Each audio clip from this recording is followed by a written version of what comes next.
Hello, everyone, and thank you so much for coming to our lesson number 4. We're going to look into the enzymes. What are those enzymes? These are proteins, how proteins are made.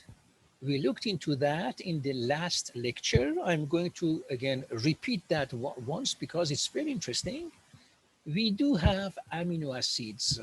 Overall, in our body, we need 20 amino acids in order to be able to use the existing mechanisms in our body so that all of those amino acids are going to be linked one after another one so that we will end up having a chain of amino acids.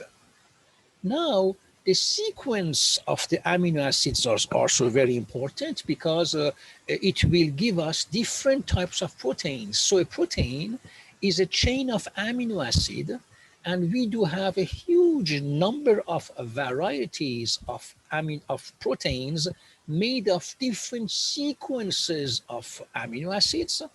And of course, the size. So the number of amino acids. We do have hormones that are made of maybe 60, 65 amino acids. We have also hormones that are made of about 100 amino acids.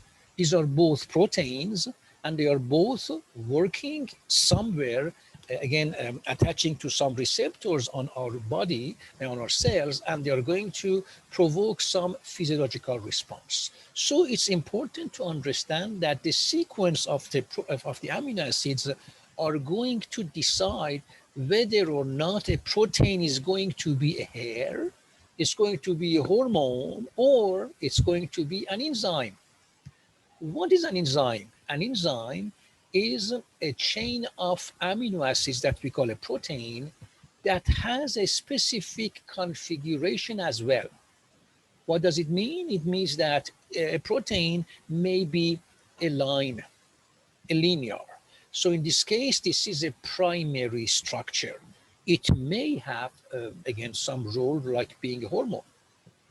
We may have a protein with a secondary structure. It means that that chain of amino acids that is making a protein is going to be like a helix or like leaflets. Now we may also have, again, a third type of structure that we call tertiary, again, protein.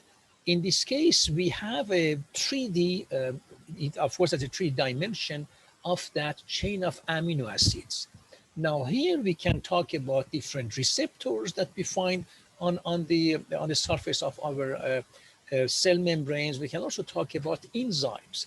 So enzymes are mainly proteins that are three-dimensional. We do have thousands of different enzymes in our body, and what they do is that they are going to intervene in the metabolism, I would say in the catabolism, and in the overall the metabolism in our body. A hormone can, for example, add a phosphate on an adenosine, add a second phosphate on an adenosine monophosphate. So we are going to have an adenosine diphosphate, or the ADP. It may add another phosphate on the ADP so that we can end up having an ATP. An ATP, as you know, this is a source of energy for all of our cells. An enzyme can also metabolize or break down proteins, other proteins.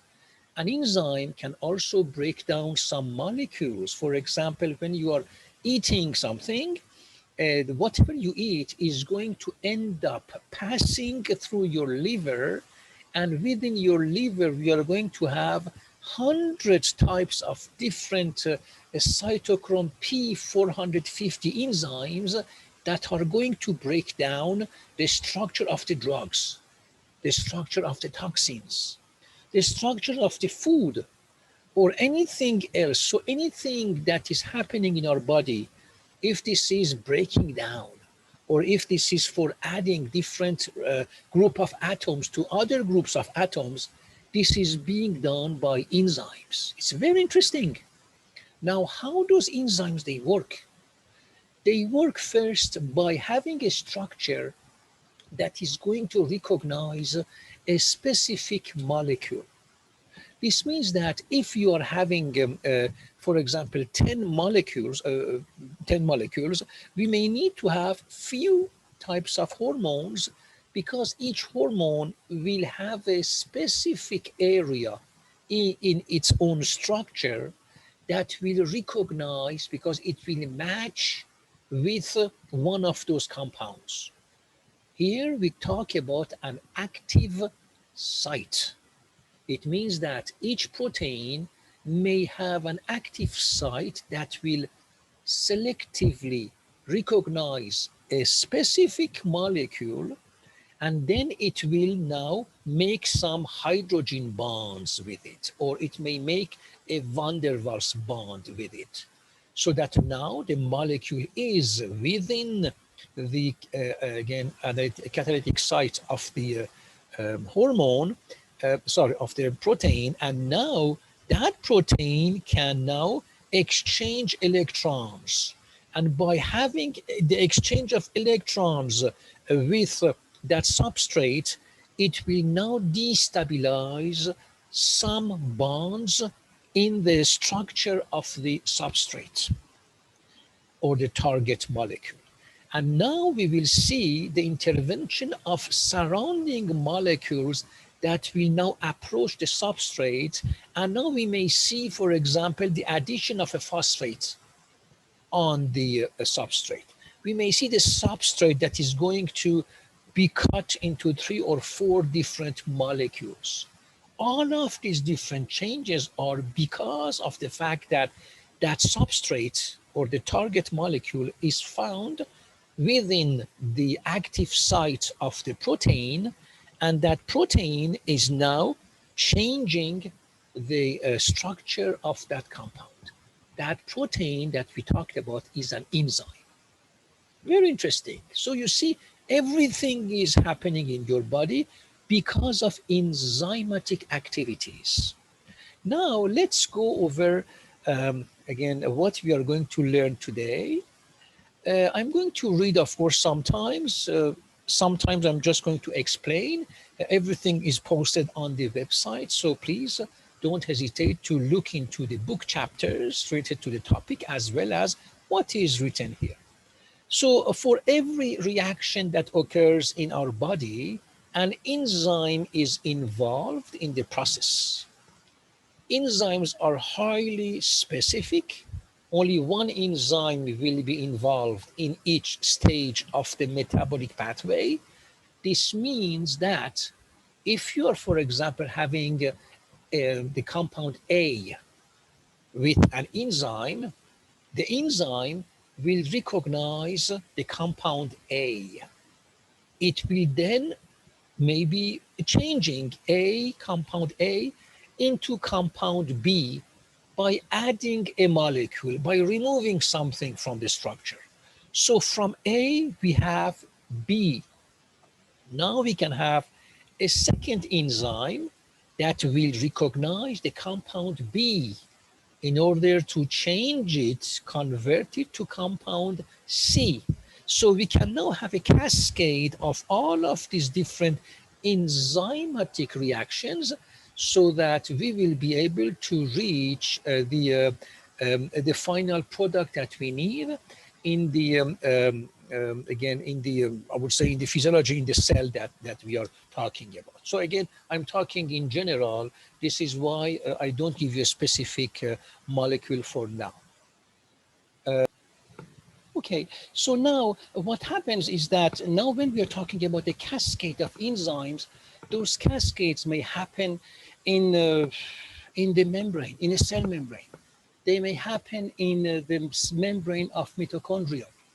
It may happen in the blood. It can happen anywhere where we have enzymes. Okay, in this session, you will examine enzymatic pathways, focusing on how they can activate or inhibit a reaction. I tell you right now that they can activate or inhibit a reaction based on where their substrate are. Enzymes can add a phosphate, for example, to a compound. In this case, by adding a phosphate to a compound, they are going to store energy in the bond between the phosphate and the molecule, so that when that bond is broken, we are going to see the release of that energy under the form of a heat. And that heat or energy will be able to affect other cells, surrounding cells that need energy in order to do some other enzymatic reactions. So it's a cascade wherever we see in the cell. So, of course, terminology, we need to look into the terminology. So for now, we talked about enzymes. So these are proteins that catalyze reaction and are required for all metabolic processes. So anabolic or catabolic. Anabolic means that you're going to build something in your body. And catabolic means that we are going to break down something, a molecule, for example, breaking down glucose, or anabolic is producing, making a protein, hair, for example. They're both, again, reactions that we call globally, metabolism. So metabolism is, anabolism plus catabolism. And then we can also talk about the fact that all chemical reactions, in order to occur, whether they are endergonic or exergonic, an activation energy barrier must be overcome. What does it mean? Look, this is from the chemistry, of course, but I'm going to cover that. Endergonic means any chemical reaction that needs energy. So you need to give some energy, some heat to that molecule, that enzyme, in order for the enzyme to do the catabolism or the anabolism. However, when we talk about exergonic reactions in chemistry, these are reactions where, because of the enzymatic activity in the body, we will also produce heat. And that heat is, of course, going to be used by the surrounding enzymes in order to do their job. So again, I gave you the example of ATP, adenosine triphosphate. When we are losing the third phosphate of the ATP, we are going to get ADP, or adenosine diphosphate, plus one inorganic phosphate plus energy. And that energy is 7 joule for 1 mole of ATP. It's a lot. So each time that we are going to lose or break down one phosphate from the ATP, that becomes ADP and then AMP for adenosine monophosphate, we are going to release 7 and 7 and then 8 joule per mole of that compound. So again, this is in the conditions where we are dealing with an exergonic reaction. And now when we see those exergonic reactions happening, we will see that that energy is used for enzymes that are in an endergonic reaction. So the heat produced by the first reaction is going to allow the second reaction to take place. Okay. I will not go more into detail because the course is not biochemistry, of course. When you are going to the university, you are also going to go over exactly the same definitions. And we will also go over what is biochemistry, which is the chemistry of life. So there we are going to give you some examples, more precise examples of exergonic and endergonic reactions, but not just like in a chemistry context. Mainly we are going to give you, for example, a molecule of glucose, and then we are going to show how that molecule of glucose is going to undergo different enzymatic reactions, so that at the end of that, we call that a Krebs cycle, many enzymes are going to work on the glucose and all of the broken down, I would say, molecules that are coming from the glucose, And at the end, they will give you ATP and CO2 and ATP, CO2 and oxygen, of course. So I will not go over that for this year, of course, for today. Now we talk about an activation energy. An activation energy is an energy that is needed by enzymes that are involved in the endergonic reactions in order to do their job. And those enzymes, as I told you, their job is to add a molecule or a group of atoms to another group of atoms, or its job is to break down a compound, a molecule. This is what those enzymes they do. But when we are looking into the job of the enzymes within the context of biology, we understand that in each and every of our cells, we are having thousands of these enzymatic reactions every day, and they are so well planned and again structured that they will allow us to continue to live.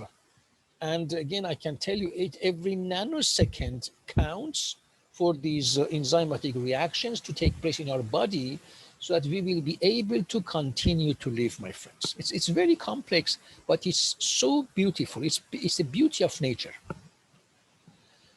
Perfect. So here we do look into graphs, just to let you know that in your exams as well, not just for the exams, but in your life, whatever you're going to do, you're going to be exposed to graphs. Why? That's because we always do research, we do observations, then we grab or we gather data, numbers. Sometimes those numbers are, there are too many. So what we do with those numbers is that we make or create graphs like here. Why? Because by using those numbers, we'll be able to explain not only one data, but a set of data, and so we can cover an entire process. For example, here on the left, you can see the free energy or the production of the energy in an enzymatic reaction. And here on the x-axis, we see the progress of the reaction. So these are the products that we can see. So in red, we have, or the, I would say the curve which is underneath, the one on the top, the lower one, this is the energy of activation with the enzyme. So we see that with an enzyme, we need less energy, so less heat, in order for the enzyme to do its job. Now it can be anabolism or catabolism, it doesn't matter, but to do the job with an enzyme, we need less energy. And then we see that if we have, if that process would happen without an energy in a lab, we would need more energy in order to, end up by having or getting the same results from that chemical reaction. Now, here on the right, you see the endergonic reaction, where you see that at the very beginning, look at the red or the graph underneath. This one is the energy of activation with the enzyme. And we see that with an enzyme, we are going endergonic, we are going to need some energy in order to create the products. What you understand from these two graphs is that, just look at the red graphs, of course, we see that we need less energy in an exergonic reaction in order to reach a level where we will get the products. And for the endergonic reaction, we're going to need less energy as well. So what does it mean is that enzymes are directly contributing into lowering the amount of energy that we need for a reaction to take place. It's very interesting. And why? That's because of the structure that they have. So they use less energy and they are producing also less energy if it's endergonic or exergonic reactions, so that they are going to contribute into a type of homeostasis in our body. Now we can also talk about the enzymatic pathway. What is that exactly? An enzymatic pathway is the process. It's what's happening. Usually we use cycles or several cycles all together in order to talk about an enzyme. Here you can see the enzyme here in the structure, and you will see also that the enzyme has active sites. These sites, they recognize a substrate. And here we gave you a molecule of sucrose as the substrate for the enzyme. Then we see it has been shown, of course, in the lab, it's well established, that we will see a connection. Usually bonds are appearing between sucrose and the enzyme, and then the enzyme will also change its configuration, and it will then provoke a type of breakdown of the sucrose, so that not only we will see the production of H2O, we will also see the production of one molecule of fructose and one molecule of glucose. Usually, a molecule of sucrose is made of one molecule of glucose and one molecule of fructose. But when sucrose here is now metabolized by the enzyme, it gave glucose and fructose. Now, in your body, when you are eating sucrose, we cannot use it as an energy source. We have to digest it. So in your body, you have enzymes that will digest sucrose, and sucrose, once digested, it will give glucose and fructose to your body. Now your glucose is going to be again taken by mitochondrions in your cells, and from molecules of glucose, your mitochondrions will be able to produce ATP. And those ATP molecules are now able to go all over your cells, and then to be again broken down by other enzymes. We call them ATPases, so that the phosphates will be removed from the molecule of ATP that has three phosphates. Each time that one phosphate is removed, we are going to see the release of heat, that energy, and that energy is allowing the enzymes in order now to transform a molecule, to break it down, or to build a new molecule in your cells. Now you may say, what happens with fructose? Fructose itself will be also grabbed by mitochondrions, but the enzymatic pathway for using fructose in order to create ATP is slightly different from the Krebs cycle where we use glucose. So fructose is also going to undergo some transformation by another enzyme that we call fructose transferase, and then it will be transformed into again molecules that are very similar to, identical I would say, to the breakdown of the glucose. And now after this, since we are following the pathway, the enzymatic pathway, we will see that the substrates that is now converted or broken down will now give us molecules that we can use for making energy, and the enzyme will be now released, and it will be active. So as long as we have fructose in the environment, sucrose, the enzyme is going to break down the sucrose. Now, more you have enzymes, of course, faster you will be able to metabolize sucrose. That's because imagine that you're having 10 molecules of sucrose and you have 10 molecules of the enzyme.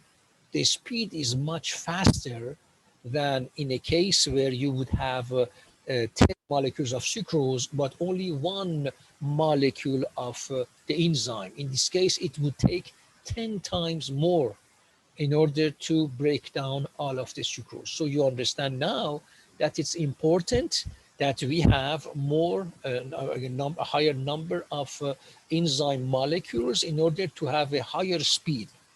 On the other side, we can also talk about the saturation. Saturation means that you are having, for example, 5 molecules of enzyme, and you are having 200 molecules of sucrose. In this case, we will see that at any given time, for maybe in the next 30 minutes, we will see all of the enzymes that are bound to molecules of sucrose. So what happens here is that the system is always going to, at a very high speed, is going to, I would say, break down the sucrose, but it cannot go more than a threshold. This is why we talk about saturation. It means that all of the enzymes of a system are all doing their job, and if even if you give more substrate to that system, it will not be able to do more because everything is saturated. So here you learned about what is an enzymatic pathway. You also learned about the speed of a reaction, enzymatic reaction. We also talk about the saturation, of course, and the speed of reaction. I told you we have it. You also know what is a substrate, what is an enzyme, what is an active site.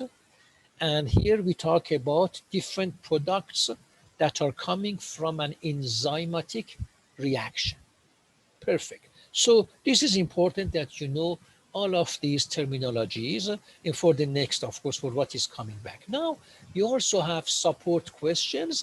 I leave it to you, of course, to look into those support questions. Few of these questions may be in your exam as well. So please spend the time to read the book chapters and then to think about how you would respond to these questions if they come, not to the exam, just for your own understanding too. Don't learn for passing the exam. It doesn't go anywhere. Okay, learn just for understanding the big picture and that huge picture of biology. It's not easy to understand that in one day. We need to look into bits and pieces and understand each of those different systems, and then also to talk about how those systems are all interrelated. That's what I told you. For example, here I talk about the sucrose, I talk about the enzyme, then I talk about the fact that we can have glucose and fructose, but then I linked the glucose and fructose to your mitochondrions, so that now you understand that if you are eating sucrose, it's going to be broken down. Why? Because we cannot use sucrose as is. It needs to be broken down into glucose and fructose so that our mitochondrions will have the enzymes, will be able, since they have the enzymes, will be able to recognize glucose and then to use it for making ATP. And the molecules of ATP are used as a source of energy, allowing us to continue to live. I also talk about the fructose that needed to be transformed into metabolites, I would say, of glucose, so that they will also be able to be used, recognized, and used by, this is the oxidative chain, but in the mitochondrions, so that we will be able also to have more ATP molecules produced. So you see, here we talk about 3 different systems in your body. Perfect. Now, factors that can affect the enzymatic activities, one of them is the temperature. Why? That's because heat, of course, to some extent, is not going to affect a protein. But even you are heating up a protein, if you go, you see here, more than for 39, I would say 39, 40 degrees Celsius, the structure of the enzymes can be affected. And when we talk about affecting the structure of an enzyme, we can always think about the fact that, yes, indeed, it may now reduce the ability of that enzyme to work optimally.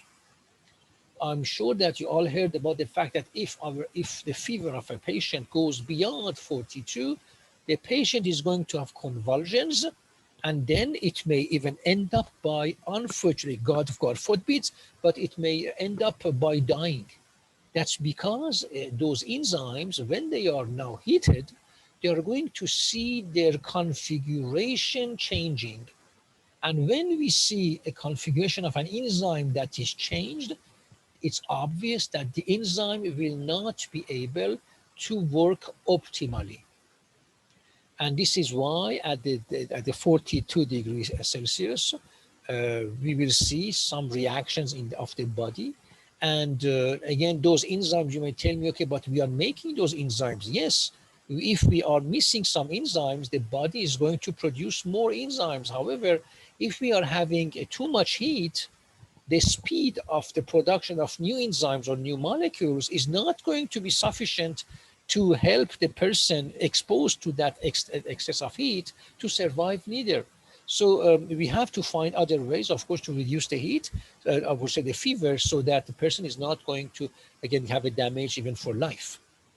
Then the other, so here, yes, we talk here about denaturing the protein or the enzyme. So an enzyme has a structure which is natural, and it can work within its natural structure optimally. However, if we heat up that enzyme, we will see that the structure is going to change, and we call that change denaturing. So we talk about denatured proteins. So these are proteins that do not work optimally, the enzymes, or these are enzymes that cannot work at all. Then we can talk about the influence of the pH. Why?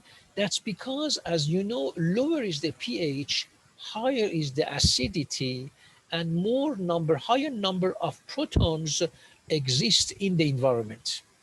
Now, when we are having those protons in the environment, since we do have amino acids that are making those enzymes, we know that we have polar amino acids. It means that in an environment where the pH is higher or lower than normal, we will see that those enzymes will not function properly neither, because of the existence of protons.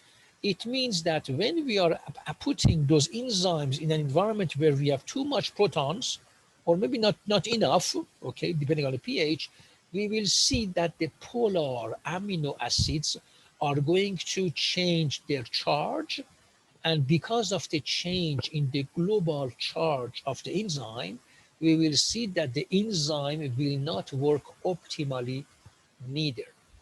So it's extremely important that an enzyme, for working optimally, to find itself within the right pH and the right temperature. And here, of course, we talk about our body. Perfect. So here, this is just, again, two graphs. On the left, this is the effect of the temperature on the enzymes. And on the right, this is the effect of the pH on the enzymes. So, for example, on the right, we have the optimal pH for pepsin in the stomach. So at the pH 2, we will see that, again, pepsin, the enzyme, is working optimally.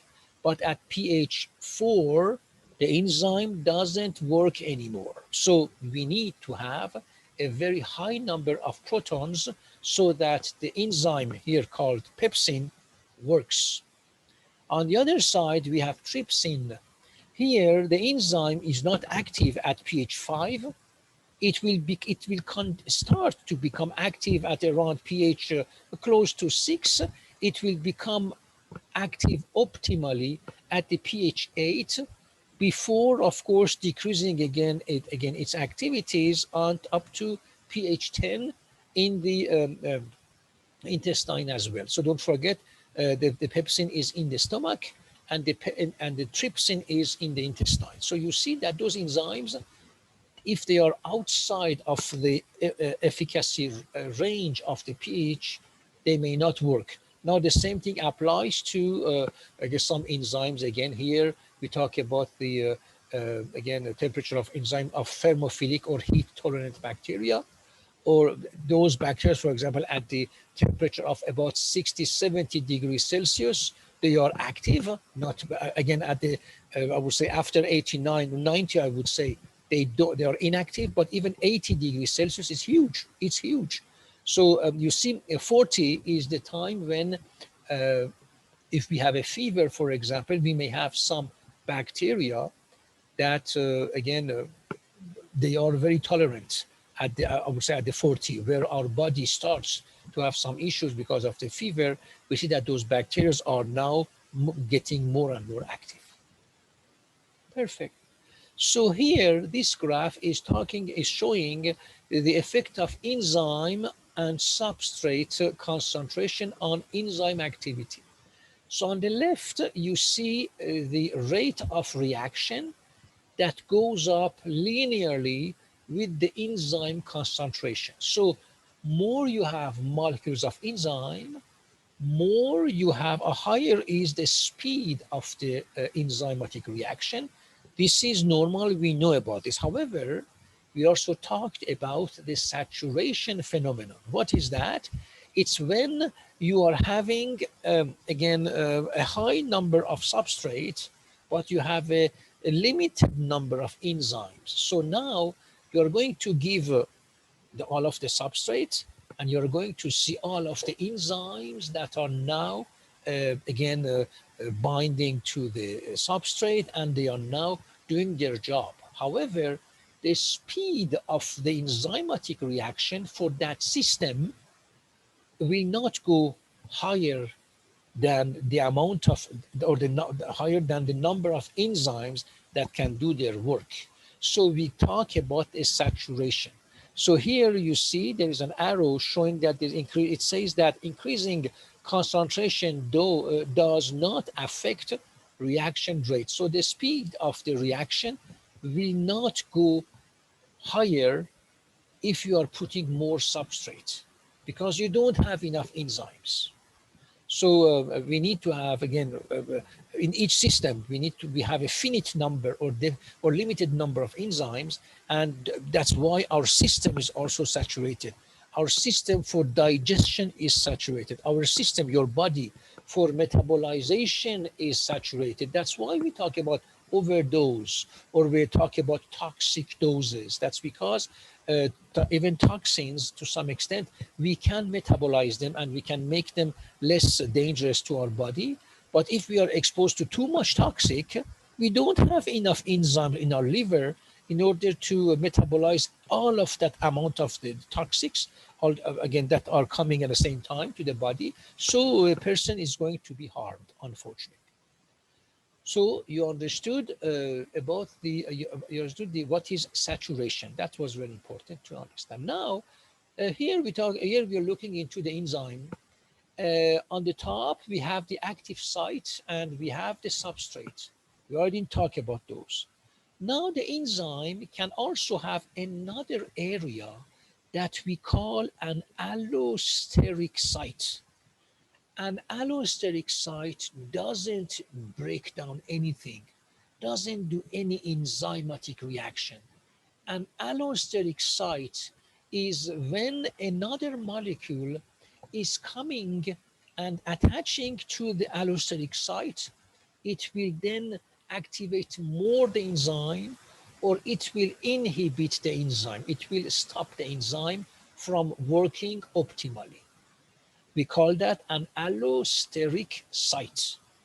Do not forget that, please. Know about this, know how to explain what is an allosteric site. And here, okay, of course it can be, these are the inhibitions, it's okay. I just want, okay, that's this what I want to show you.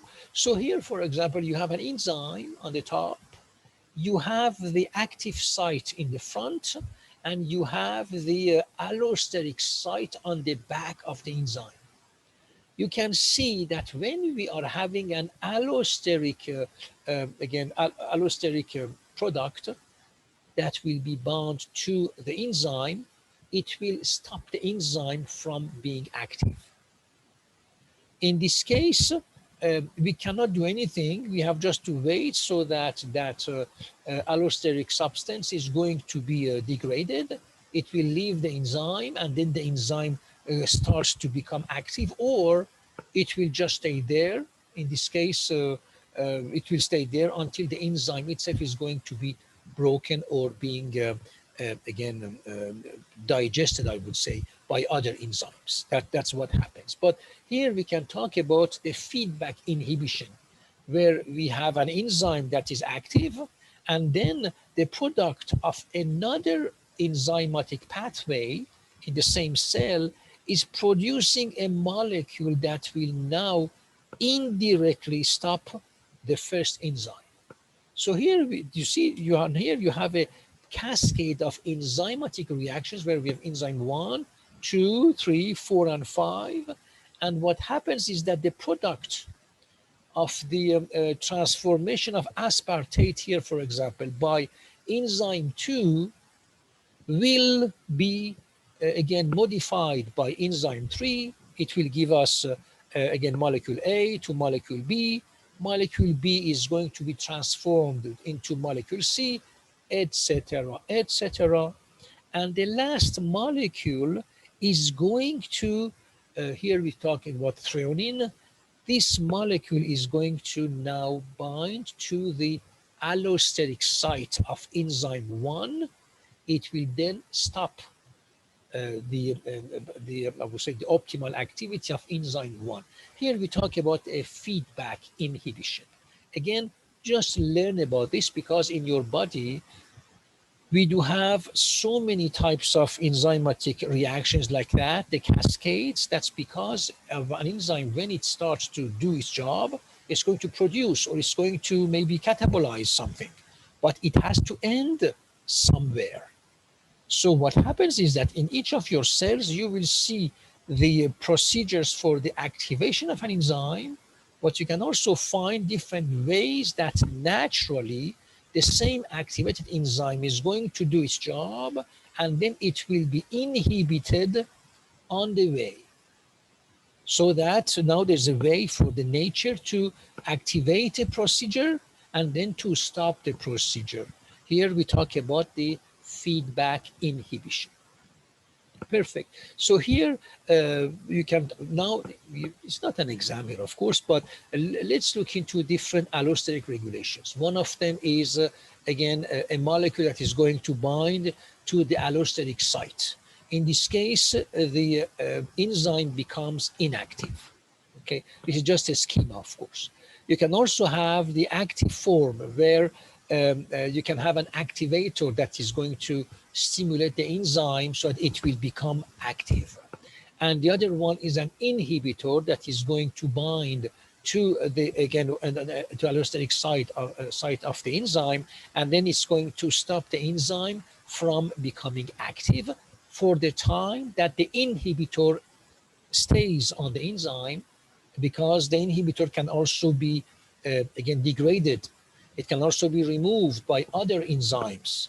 And in this case, we again now having a feedback cycle. Sometimes this is inhibition, sometimes this is the stimulation. Perfect. So again, here, please look into, again, the support questions. These are very interesting again, topics, of course, to cover. They also talk about the coenzymes. Coenzymes are non-protein cofactors that will facilitate an enzymatic reaction. Here, we can give an example of vitamins that we take. These are molecules that we cannot make in our body, but we take them from the nature.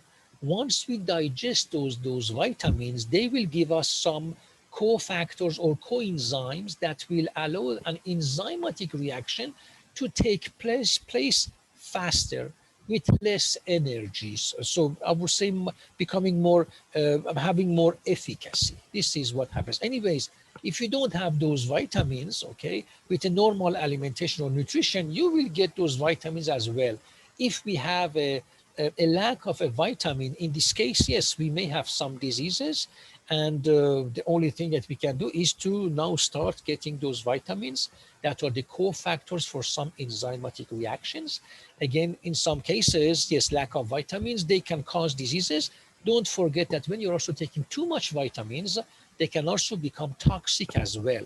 So we have to have a normal nutrition, And of course, if we think that we are lacking some type of vitamins, you should not expose yourself to an overdose. It doesn't make sense. It makes us more sick. It shouldn't happen. Okay, so for the remaining of the document, please just read again those questions, try to respond to those questions. Please also again read the book chapter. At the end of your book, you also have answers to the questions, so you'll be able to think and then to find the answers. It's going to allow you to learn much more. And of course, for preparation of your exam, midterm and final, please look into the already posted examples of previous year's questions just to see how you are going to respond to those questions. So I just want to thank you so much for, again, your attendance today. Thank you.